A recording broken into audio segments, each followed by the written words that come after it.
Om Swastiastu. Assalamualaikum warahmatullahi wabarakatuh. Salam sejahtera, namo buddhaya, dan salam kebajikan untuk kita semua. Di sini saya akan membawakan presentasi yang berjudul Belajar Mengelola Stres.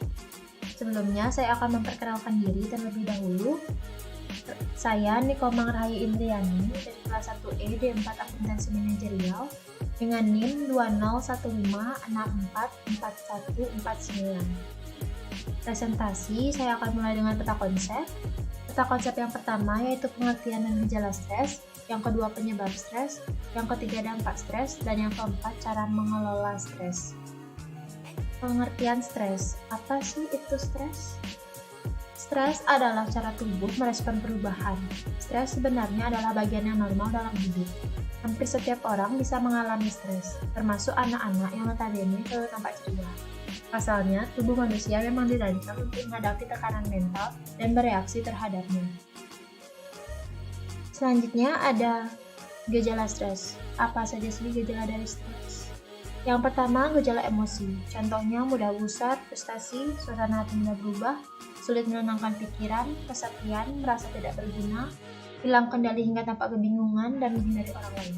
Yang kedua, gejala fisik. Contohnya, lemas, pusing, migrain, gangguan pencernaan, gangguan tidur, gangguan menstruasi pada wanita, nyeri otot, jantung berdebar, tubuh gemetar, telinga berdengung, kaki tangan terasa dingin dan berkeringat.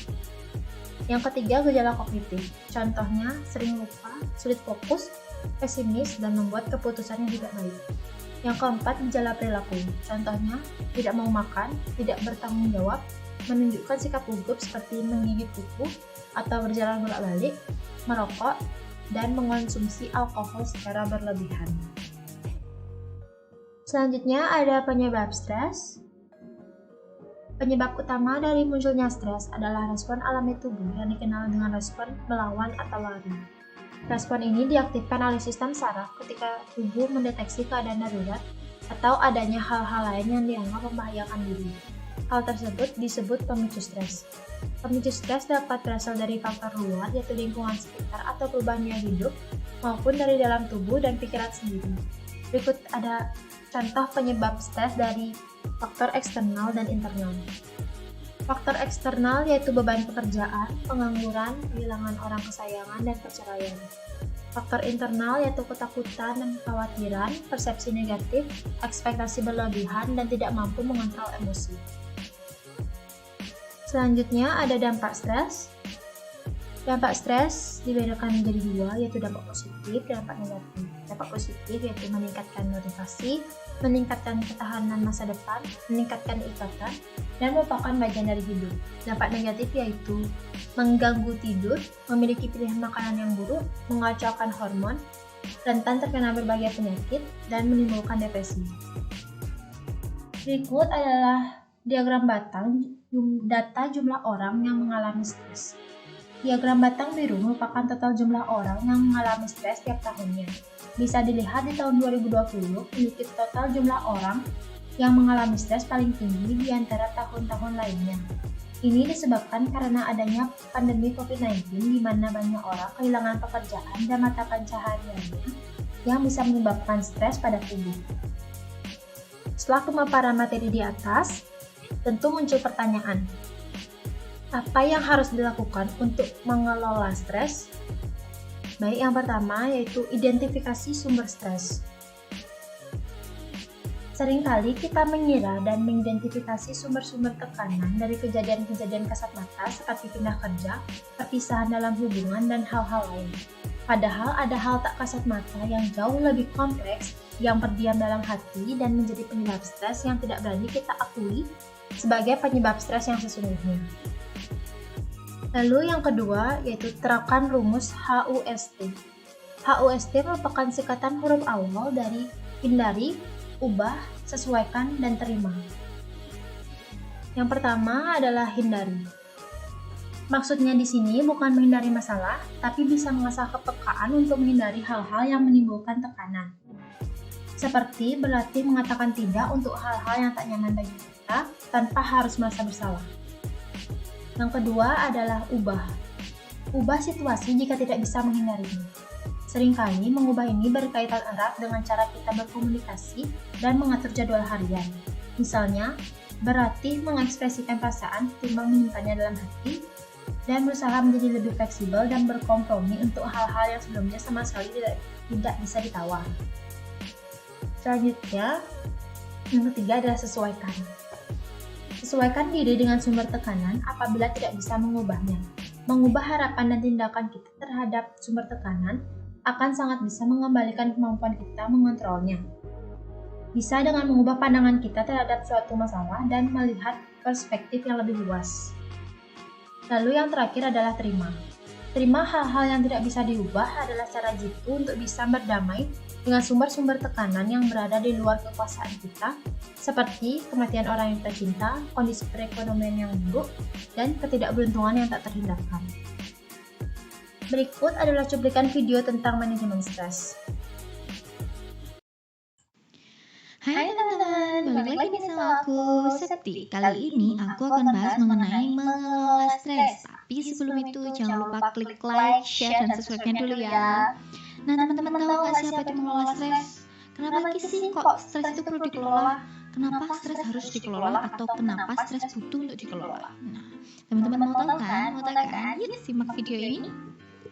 Jadi teman-teman, mengelola stres merupakan serangkaian metode peduli terhadap diri sendiri untuk memelihara, menjaga, dan meningkatkan daya tahan mental yang dapat dilakukan siapa saja. Jadi semua orang bisa belajar bagaimana mengelola stres. Dan ini jelas dibutuhkan oleh setiap orang, karena setiap orang pernah stres, pernah mengalami stres berlebihan, maka mereka berhak dan bisa memiliki aktivitas untuk mengelola stres ini, kayak gitu. Akan tetapi secara khusus ini akan sangat dibutuhkan oleh relawan, pekerja kemanusiaan, profesional kesehatan mental, dan orang yang aktif membantu orang lain. Kenapa? Karena mereka adalah orang yang terpapar pertama kali dengan penyintas yang akan mengalami proses-proses di mana penyintas itu akan bercerita kepada relawan atau orang-orang tadi. Nah, karena relawan juga manusia, maka relawan juga membutuhkan mengelola stres. Karena relawan juga punya yang namanya stresor. Jadi teman-teman, stresor relawan ini biasanya akan muncul dari diri sendiri, atau mungkin keluarga, atau mungkin lingkungan, atau mungkin juga tempat di mana dia ditugaskan. Karena itu bisa jadi akan menumpuk beban yang ada di pundaknya dan di pikiran dia. Nah, ayo tahu gejala stres teman-teman. Jadi teman-teman, biasanya gejala stres ini akan muncul sebagai emosi, mudah marah misalkan, atau dia menarik diri, cenderung diam, atau dia biasanya gampang tersinggung. Nah kayak gitu. Kalau misalkan kalian mengalami itu, gejala-gejala itu bisa dipastikan kalian telah mengalami stres. Dampaknya apa sih teman-teman kalau misalkan sudah stres kayak gitu?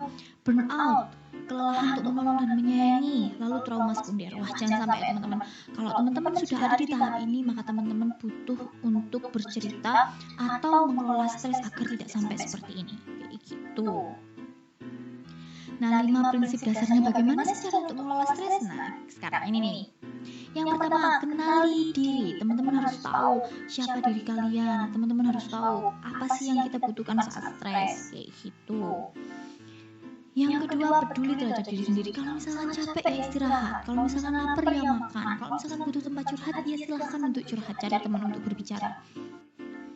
Yang ketiga, perhatikan keseimbangan. Jadi teman-teman, jasmani dan rohani kita ini harus diseimbangkan ya teman-teman. Sehatnya, fisik dan mental harus diseimbangkan kayak gitu.